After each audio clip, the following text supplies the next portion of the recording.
Hi, Lee. Welcome to our show. Hello, Savannah. Nice to see you today. How are you feeling about today? I'm feeling great about today. It's a beautiful morning. I was up early again with my cup of coffee on the front porch watched the sunrise, and it was a great morning. Was that like 4:30 before? No, the sunrise is late right now. It's like 6:15. Oh, nice. Yeah. I ran at 6:30 and I didn't realize I was so close to the sunrise. Good for you. Who would have thought? Just get a little earlier. Well, we're sitting this way at the moment together because we have an amazing guest, which I'm so excited about. This is Erin Calipari. Hi. Welcome, Erin. I'm here. Welcome. Yeah. I'm so excited to have you. Erin, I have your bio here and I'm going to read it in front of you and you're going to have to just embrace all of it. Okay. Okay. Dr. Calipari is the director of the Vanderbilt Center for Addiction Research and an associate professor in the Department of Pharmacology at Vanderbilt University, right down the street from us. Her work focuses on understanding the neural circuits. I was about to say neutral circuits. It's okay. Good. Close Neural enough. circuits. It's the brain. The brain. Hello. That govern motivated behaviors with particular attention to how these circuits are altered in addiction and psychiatric disorders. She is known for her interdisciplinary approach, integrating behavioral, molecular, and circuit-level data to create comprehensive models to brain function. Over her career, and I really love this because I'm all about awards, she has won many prestigious awards, including the Presidential Early Career Award for Scientists and Engineers, which we love, from the White House. What did that feel like, by the way? It's actually really funny. So the way I found out is the White House just like puts out a press release. Okay. And so somebody texted me and was like, "Hey, congrats." And I was like, "On what?" Yes. And then they just sent me the link to the White House's thing. And I was like looking at the names. And I was like, "Oh, I am on there. That is amazing." And so they basically pick scientists who've kind of made a contribution to different areas. And so then I was looking for my friends and texting them and being like, "Hey, just so you know, you're on this list." Did they send you a plaque or anything? They did eventually, but that came much later. It was just like a random press release in the night. And then in the mail was just like, "You did this." And I was like, "Thanks." I kind of love that. It was so low key. It's like from the White House. Yes. Okay. And you have published over 100 peer-reviewed research articles and reviews on these topics. In her role as director of the Vanderbilt Center for Addiction Research, she is leading a large group of faculty, students, and staff as they work together to understand the brain and the factors that confer risk to addiction.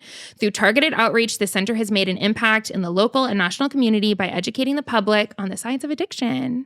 Erin, we're so happy you're here. I'm so excited to be here. This is kind of what I love doing. It's just Okay. chatting with people about what I'm excited about. It's like every academic's dream, right? It is every academic's dream. And I always love being in the center of these conversations with very smart people. And you're definitely one of them. I'm so excited. So we normally start the show by reading reviews, which we won't do in front of you. Instead, we're going to talk about, are you reading or watching or listening to anything lately?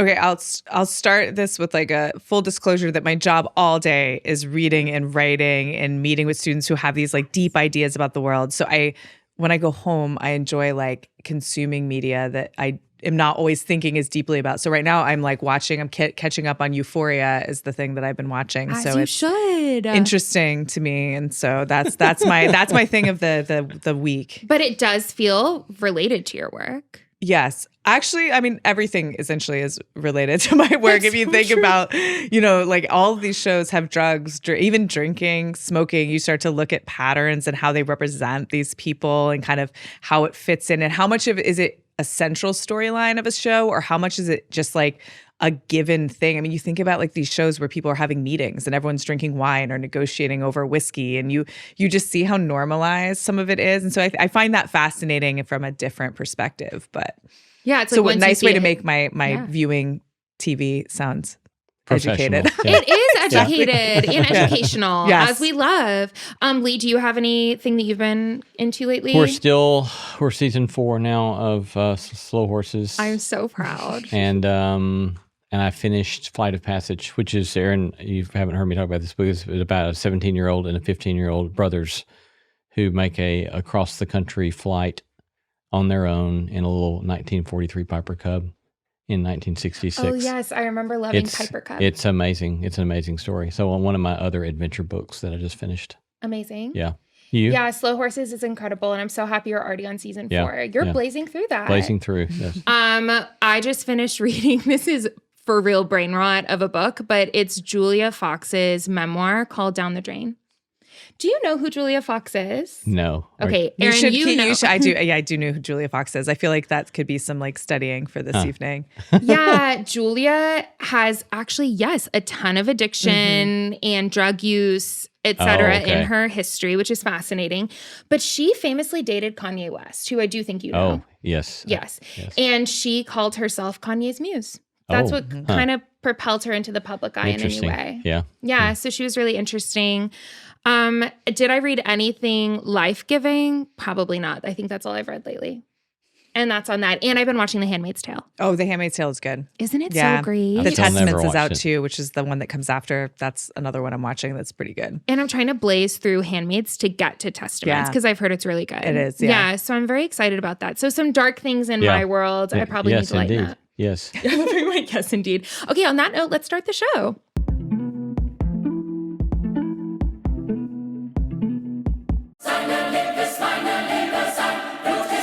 The road to the NBA Finals ends here, with star guards setting the tone. The Cavs eye another upset, while the Knicks carry the dreams of all of New York.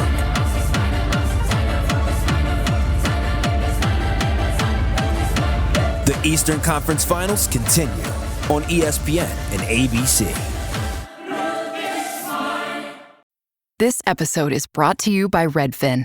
You're listening to a podcast, which means you're probably multitasking. Maybe even scrolling home listings on Redfin, saving homes without expecting to get them. But Redfin isn't just built for endless browsing. It's built to help you find and own a home. With agents who close twice as many deals, when you find the one, you've got a real shot at getting it. Get started at redfin.com. Own the dream. Welcome to the Subtext, where we go beneath the headlines and beyond the obvious. I'm Savannah Locke. I'm Lee Seacamp. Hey, if you like the show, here's your official permission to gas us up. Follow, rate, and drop a review wherever you're listening now. Give us 5 stars if you're feeling generous, and we might even read it on the show. You can watch full episodes on YouTube and Spotify, and stay connected on Instagram at The Subtext Show, at Savannah_Locke, and at Lee C. Camp. Got thoughts or questions or hot takes? Send them our way in the DMs. Okay, Erin/Lee.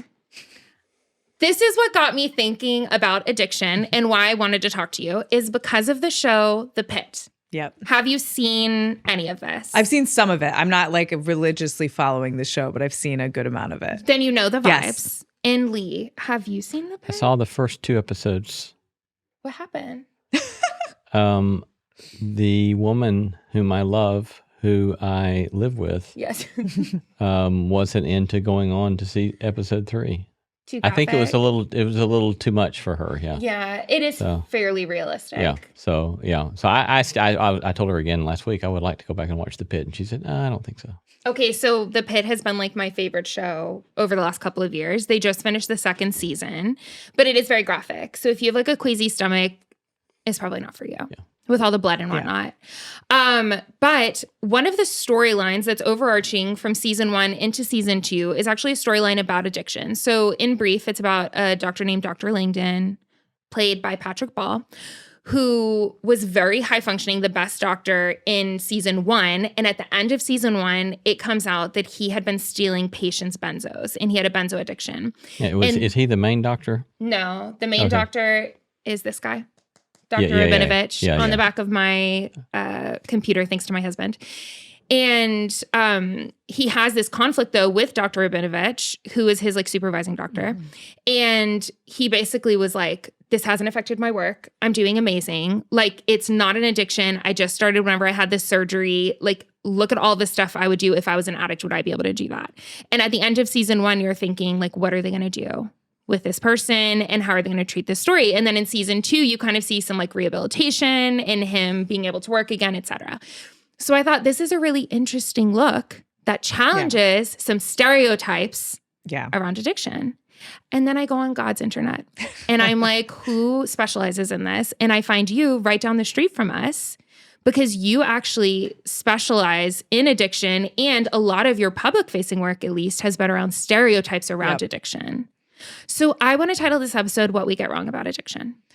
It's a lot. It's but we get a lot of it right. I mean, I think, addiction is kind of, I think we've gone through different eras of how we see people suffering from substance use disorder. And I think that before the opioid epidemic came around, I think it was really easy to say, oh, well, those people, right? Those people with substance use disorder, they should have made different decisions. Oh, look, they can't do X, Y, and Z. They're a problem. And then the opioid epidemic came around and people started realizing that it was their sibling, it was their parent, it was their neighbor, it was people who were really close to them. And then I think you start to, when it's somebody who is in your life, you start to see that the people aren't just like, it's not that they don't care, it's that they want to stop and they can't. It's that some of these people didn't start using drugs to get high. They were prescribed it by a doctor. And so then I think the cultural kind of, I don't know, like view of it started to shift. And they started to say, okay, well, not everybody is just kind of recklessly doing drugs and this is how they get here. A lot of them, it was post-operative pain management and they weren't educated on what the consequences or risks were. And they weren't told that it was addictive. And now we have these problems. And so I think now there's this shift in the conversation where people are open to seeing these kinds of stories. Because I don't think that they really were. Now they are.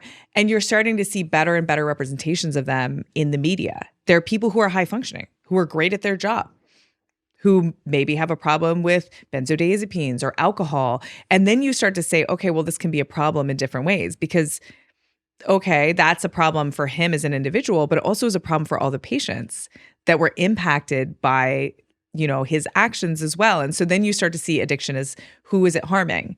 Well, it's the individual, but it's also all of these other people around. And so I think it's an interesting portrayal because usually in those shows you see like the patient coming in to the emergency room asking for drugs, and that's how they've been shown, not the doctor themselves, which is interesting. So before we go forward there's so much there to explore, but let me step back to your comment about used to be that people weren't open to having these kind of conversations because they thought about it in a different sort of way. What would you say were primary variables to the social and cultural history that saw addiction primarily as a matter of willpower? Oh, it's kind of hard to think about why people thought that. I think some of it is media. I mean, if you really go back and you think about like the conversation, I mean, an interesting one is around marijuana use, right? And you had kind of films like Reefer Madness. You had programs like Dare that were there to kind of scare kids away from doing drugs. You also have the war on drugs, which we did not win. And so you start to think about like how the government was viewing drug use and its implications. You thought about how we were approaching kids to say, hey, drugs are bad. And I think there's been a shift in the conversation about like how would you win this war? And you start to realize like it's not by just preventing drugs from being sold because people get them anyway. And it's not from telling kids don't do drugs, they're bad, because they're going to do them. So how do you educate them? There's also all of the kind of interesting things around science, and vaping has been a big thing that's come up. And I think there was a lot around marketing of vape products and flavorants. And so there's been a lot of lawsuits around, who are these products being made for, and how do we educate parents and the kids themselves about like, are we selling bubblegum vape flavors for a 50-year-old? Are we selling that to a teenager? What is the impact of these flavorants on how addictive these drugs are? And so there's just like, I don't know exactly kind of how we got here, but there's been kind of a lot of moving parts, all of which I think people started to realize, well, this isn't working. Right. This is not what I was told. There must be something else. And so they're open to kind of information. But the question is, where are they getting the information from? And it really is now starting to be put out there, but it's not easy to find. Yeah, that's really fascinating. Can I do one follow-up? Yeah, I mean, because it's interesting to think about like the war on drugs. I think there's lots of evidence from what I know about that you've got the Nixon administration that pushes that because of they're wanting to alienate blacks and they're wanting to alienate the peaceniks in the Vietnam War. And by the war on drugs, they can in one fell swoop do this sort of bigoted kind of move by the Nixon administration. And then at the same time, I think, which you didn't mention, but from my perspective, you have a lot of stuff in theological traditions that rightfully or wrongfully, well, I think wrongfully, but rightfully or wrongfully in the interpretation of what happens, I think that there's this sort of implication that sin is equated with a bad choice. And it's a matter of voluntary willpower, which is actually a horrible way to interpret sin theologically. There's much more interesting ways to talk about it.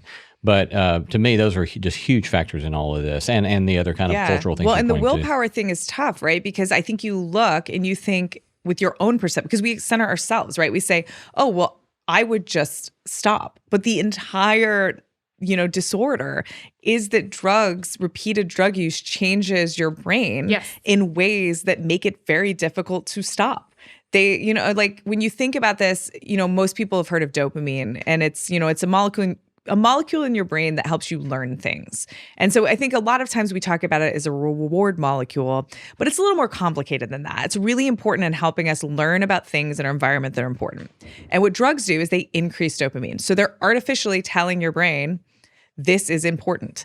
And so what's happening is things associated with drug use, like, I don't know, like paraphernalia, or you can think about like you go to a bar, the signs and all of these things, your brain is learning about those being valuable to somebody.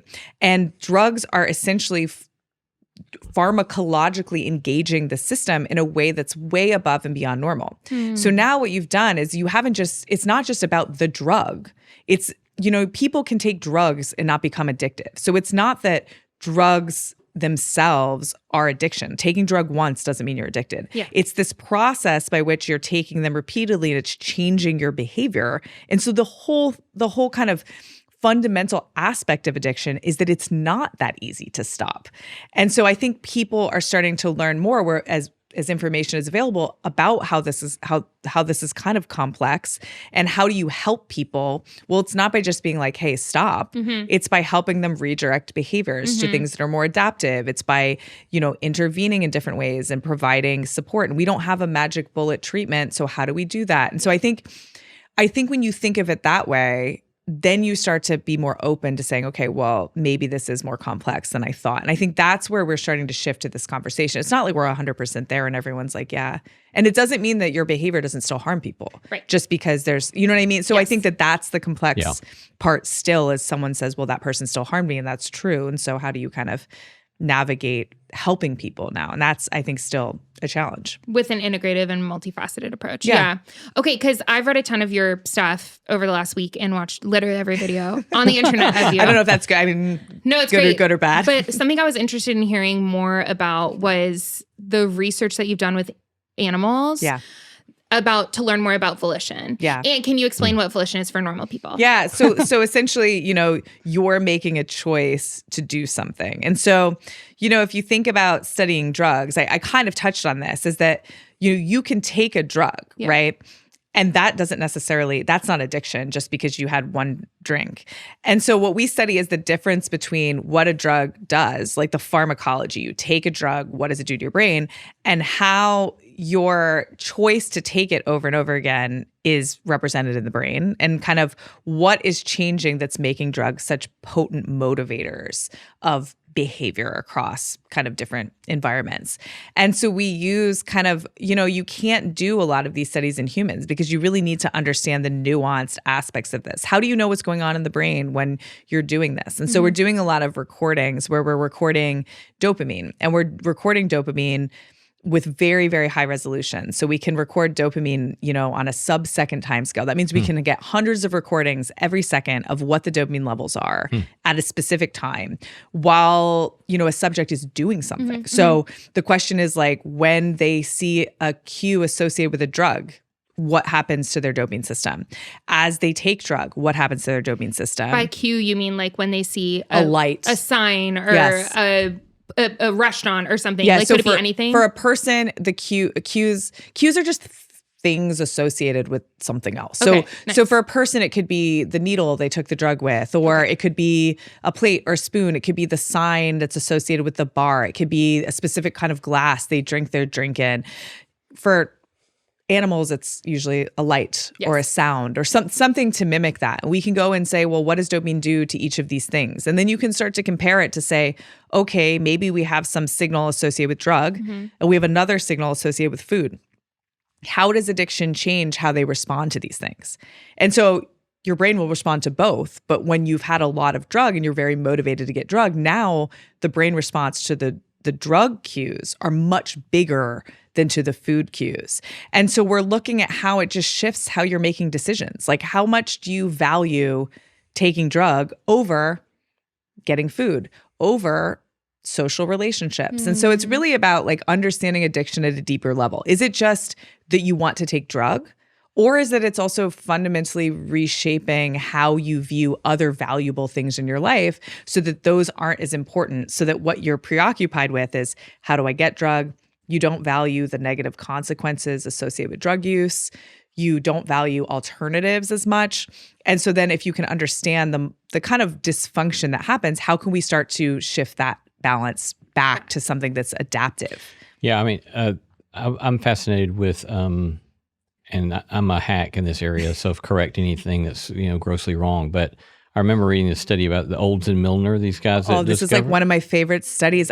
I'm okay. See, we're in the weeds I now. love it. No, get in the weeds. No, but these weeds are like, I tell my students this stuff all the time when we talk about dopamine and pleasure and happiness and all that kind of stuff. But as I remember the story, at least one of these two guys was not a good didn't have a good lab skills, and he put a probe in and was it rats or mice? Mice. Yeah, I think they've done both, but I think that original study was probably rats. Yeah, and so put the probe in maybe the wrong place, and they thought they were testing for something else, but they stumbled upon dopamine. This is how they found out that dopamine drives behavior. Yeah, they were putting so the way your brain communicates is through kind of electrical signals. It's like electricity. So you can actually put electrical wires in the brain and stimulate, and it causes the cells in your brain to fire. And so that what they were doing was putting these probes in, and they were asking the question, will an animal press a lever to stimulate different parts of the brain?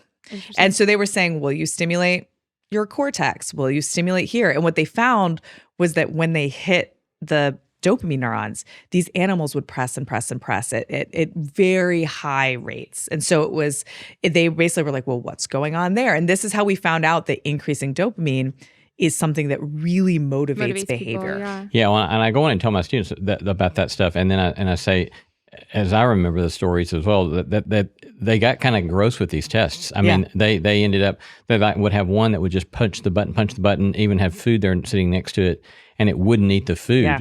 And it would just keep hitting the dopamine stuff and then just kill over dead. Or then they would take a grid that they electrified between them, and they would have to hit the lever here to get the dopamine hit, and then run across this grid to push the button down there to get another dopamine hit. And so they would just run back and forth. Then they electrified the grid. And they still do that. And they would burn their feet off going to get the dopamine hit.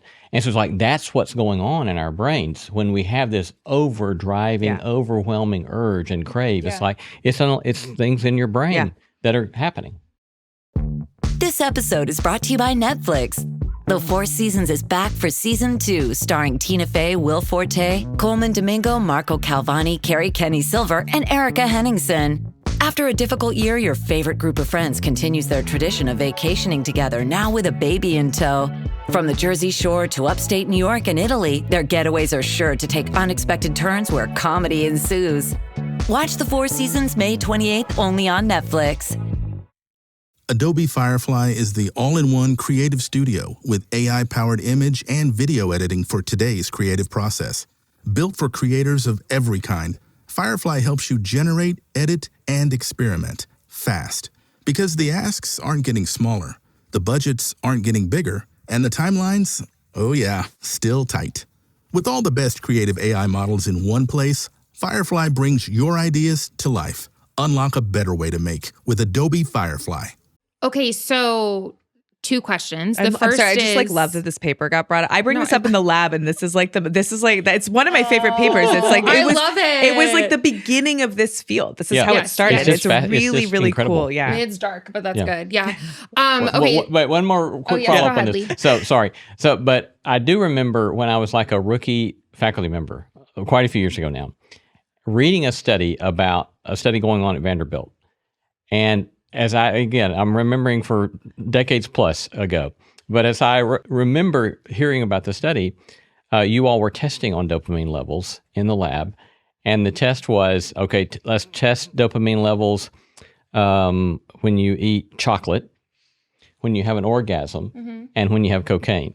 And that was so I used to tell my students, like, eating good chocolate's like bad sex, and really good sex is like a bad hit or something. It's like a bad hit. Yeah. But it's just the chemistry of it is just so fascinating. Yeah, it's interesting. And so it's like a lot of fields to be able to record it, right? You have to know the chemistry. You have to be able to do, you have to understand psychology. You have to understand animal behavior. You have to understand all these things. And that's what makes science so fun. And then you have to be able to relate it to the who cares. Yeah. You know what I mean? Why does somebody And care why you're should doing we this? care? Yeah. Which the visual of running across the electrical grid is pretty traumatizing. Yeah. So I think that's a great reason to care for sure.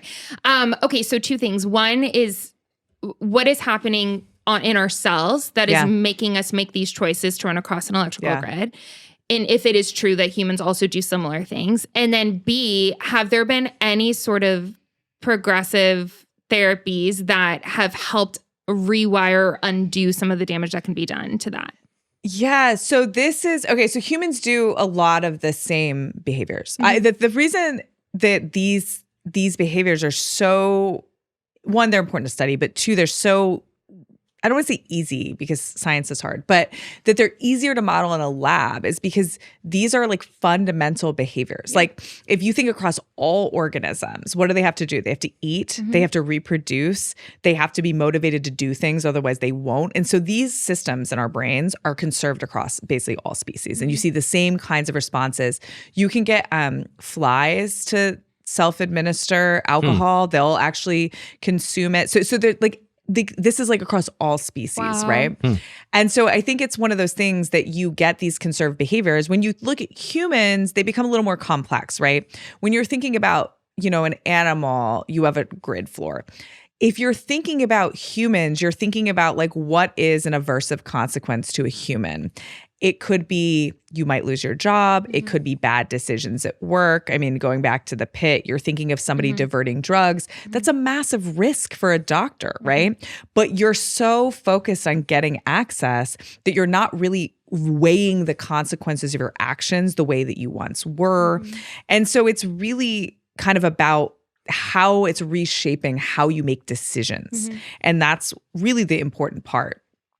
Does it reverse? I think there's been a lot of brain imaging studies in people that when you are abstinent for long periods of time, it does start to normalize again.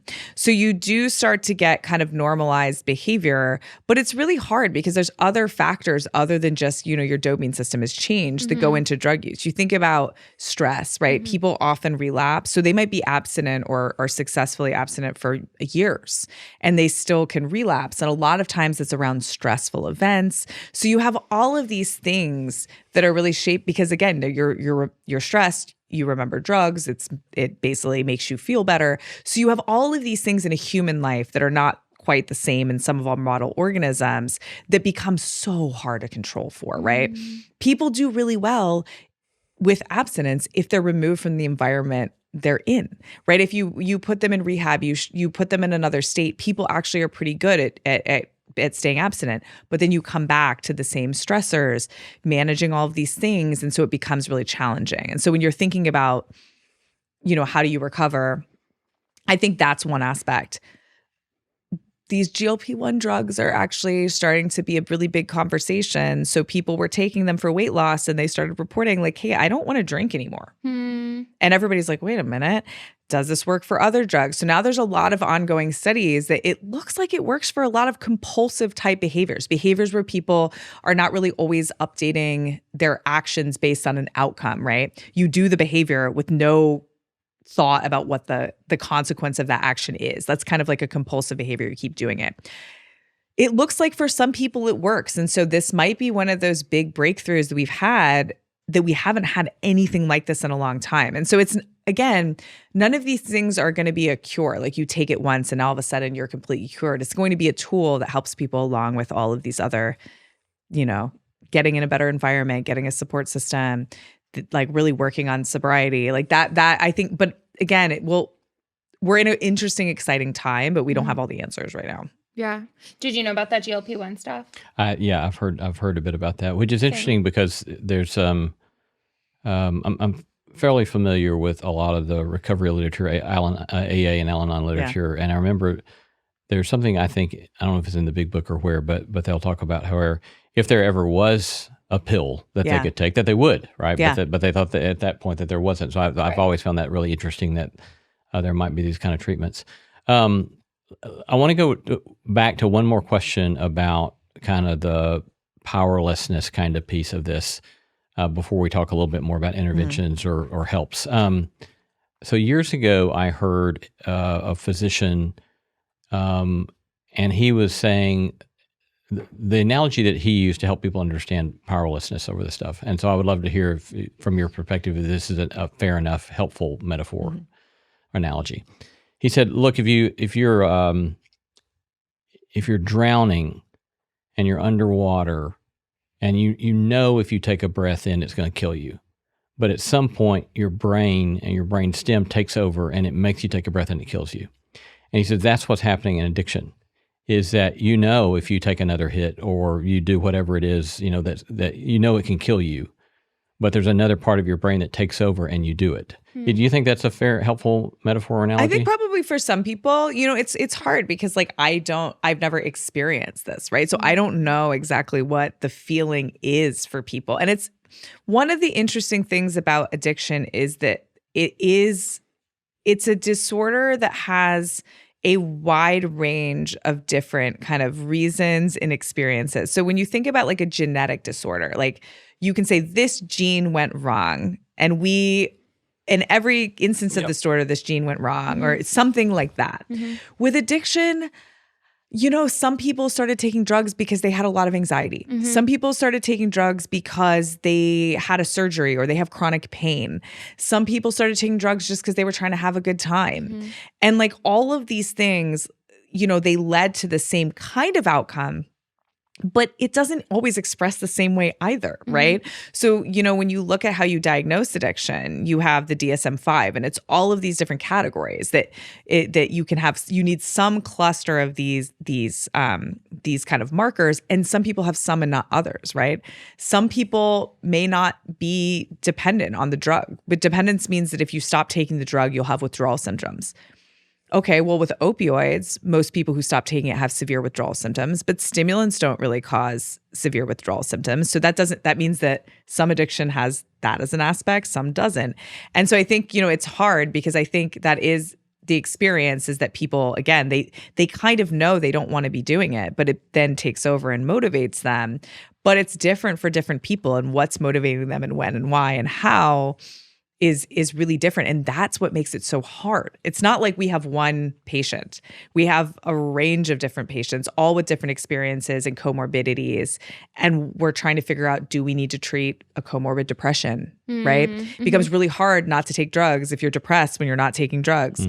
And so, it's just psychiatric conditions are so challenging because they are so different. They have similarities, but there's just such a big range often. And men and women experience a lot of these things differently. That's my next question, and I'd love for you to talk about that because in one thing that you had done, your research found that men and women can exhibit the same addictive behaviors, but the underlying pathway is completely different. So talk me through that difference. Okay, so I'll try to think of let me think of a good example. So if let's say the goal or whatever the end point is that you want more dopamine to be released in the brain. Well, you can get more dopamine released by increasing how much dopamine is made. But you also could have dopamine hang around longer by preventing it from being broken down or being cleared. The end game of both of those pathways is more dopamine for longer. But one happens because you start making more, and the other happens because you stop breaking down dopamine.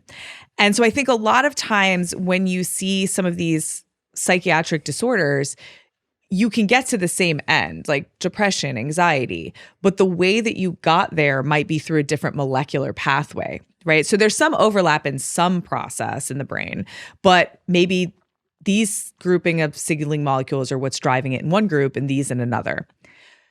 Who cares? I always ask my lab this when they give me some like really in the weeds detail, like who cares? Why should we care about this? Well, if you're trying to make a drug for somebody that reverses the dysfunction that leads to that outcome, now you need to know all these little details of, is it this protein or this gene, even though the outcome is the same. And so one of the interesting things is that when you're looking at big data, when you get a lot of data on different topics, a lot of times you'll see similar behaviors and sometimes you see different behaviors too, but in male and female subjects, but the underlying molecular changes might be slightly different. And so I think we're doing a lot now looking at how things like hormones, like different kinds of hormones influence how drugs work. So women are a particularly vulnerable population. They often transition from first use to addiction faster. They have more problems with abstinence. They relapse at higher rates than men. There's some evidence, although we just, I think recently started collecting enough data to start making these conclusions, that there's some evidence of like hormone cycles influencing craving and things like that as well. And so there's a lot of interesting things there where you're seeing a particularly vulnerable population. And that's not to say that there can't be some men that also are particularly vulnerable. It's just saying as a whole, women have some extra factors that can influence how drugs work, which makes them different. So with regard to slowing down the breaking down of dopamine so the level stays higher, is that any behavioral thing or is that just purely chemical? Okay, so the way that stimulants like cocaine works is dopamine is released from cells in your brain, and the way you terminate the signal so it doesn't last forever is through these things called they're called the dopamine transporter. It's my favorite protein. Tell everybody they have to have one. It's kind of like a vacuum cleaner for the synapse. So it's just a protein that actively sucks dopamine out of this extracellular space. And so you release dopamine, the dopamine transporter sucks it up, and that's how you stop the signal. So it's just not like dopamine forever. What stimulants like cocaine do is they actually block that protein. So what block the vacuum cleaner. Yes. So now you get dopamine released as normal, but it can't be cleared. So it keeps dopamine, each time you release dopamine now, it starts to accumulate more and more, and then it stays around for longer. So that's how cocaine works. But then you have drugs like opioids, and what they do is they actually prevent the dopamine cells from being inhibited. So those cells, how much you release, there's other cells that are like, hey, slow down. And what they do is they take those cells offline. And so now you get more dopamine. Both of them can be addictive. Both of them are reinforcing, which means that animals will lever press or humans will seek them out. But they increase dopamine through different ways of doing that. Who cares? I mean, it's interesting for a few ways. If you want to stop them from doing it, you need to know how they work. But that also means that there's different changes that can happen in your brain when you're taking them over and over again. Opioids are acting on mu receptors. These receptors can change. The inhibitory cells can change. The dopamine cells can change. You know, if you're looking at stimulants, the amount of the dopamine transporter, the vacuum cleaner can change. The cells can change how much is there to try to compensate for this. So you get different changes in the brain that happen with different drugs. And so that's another part that becomes really challenging to figure out, you know, how are we treating them? How much do they overlap? What's going on there? What about behavioral inputs to addiction or behavioral addictions as opposed to drug addictions? Do you study that much? Yeah, I study. So one of the things that I'm really fascinated. So just to be clear here, we're talking about sex, shopping. Sex, gambling is a big one. This is actually going to be we talked about gambling a lot. Gambling is going to be a big one with sports betting and things going online, the apps on your phone. There's a lot of social media is actually a big thing people are talking about a lot. Social media addiction. There have been a lot of lawsuits about social media companies using actual historical psychology work to create their apps to make them more engaging. There are neuromarketing programs at several very prominent schools in the country that study this stuff. And they know very well what they're doing to you. Yes. And I think so that to me is really fascinating. So my lab study is kind of things that make dopamine be released. And so again, we talked about like, you know, it's not just things that are good. It's also things that are important. Yeah. And so what you start to see is that when things are unexpected, like just something's interesting, dopamine goes up, right? So like think about the fact that humans will just like watch fireworks, right? Like there's no like inherent value other than, oh, that's neat and unexpected and I don't know what's coming next. Dopamine increases to things in your brain that are just like a light that's presented randomly, a light that you can control. So you have an animal pushing a button to turn a light on, that will increase dopamine, especially just novelty generally. Yeah, exactly. And so a lot of what we study is kind of different things that influence how much dopamine is released to novel stimuli. And so I think a lot of the kind of gambling, a lot of the kind of those kinds of addictions, if you want to call them that, are really driven by these kind of same processes. It's just a different way to like engage like novelty. If you think of slot machines, like you have all these flashing lights, you have these things, they're kind of unpredictable, they're a little bit predictable. These are the ways to get the most dopamine out. And now you're linking that action to something interesting and it happens over and over again. And so those I think are a lot, I don't know that they're a lot harder to treat. I think they're all kind of equally difficult, but they're just so fundamentally different because we don't often think of them because it's not a drug.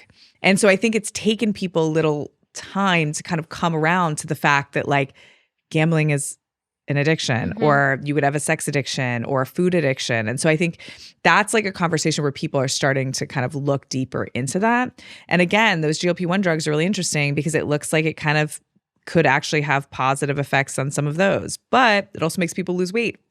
And so if you're overweight and you have a food addiction, okay, but what if you're somebody who is taking stimulants and you actually have a very low body weight and now you're trying to use a drug that lowers your body weight more? And then what are the health consequences of that? So I think there's a lot of research to be done on kind of using these kinds of approaches and drugs to understand kind of what makes drugs unique, and or maybe they're not that unique. It's really just dopamine dysfunction that's leading to these problematic behaviors. Oh my gosh, you're literally so fascinating. I could ask you a million questions. But talking about how basically what I'm hearing you say is that like some of these things haven't really been explored because they're not like hardcore drugs or something, where if someone hears heroin, they're probably going to be thinking in one direction. But in another interview I watched, you said that nicotine and alcohol are two of the most dangerous drugs in our society. But you basically talked about how we've collectively made them okay while stigmatizing others. Can you just talk more about that? So when you go back into like the history of kind of drug, I don't know, our ability to regulate drugs, a lot of like some of our regulation has been political, like in nature. And so when you think of like we have the drug scheduling system, which is Schedule 1 is like no approved medical value, right? But then you have drugs in there that are really like not that bad. I mean, I'm not saying they're good. I'm just saying they're not they're not as bad as drugs that you can literally buy at the store. And so, you know, one of when I teach classes, students always find this fascinating. I'm always like, oh, well, when you're thinking about drug withdrawal, which drugs are the most dangerous? And they always say opioids. But alcohol is actually one of the only drugs that you can actually die from alcohol withdrawal. And so you have seizures. And so when people are dependent on alcohol, you have to undergo withdrawal in like a medical setting.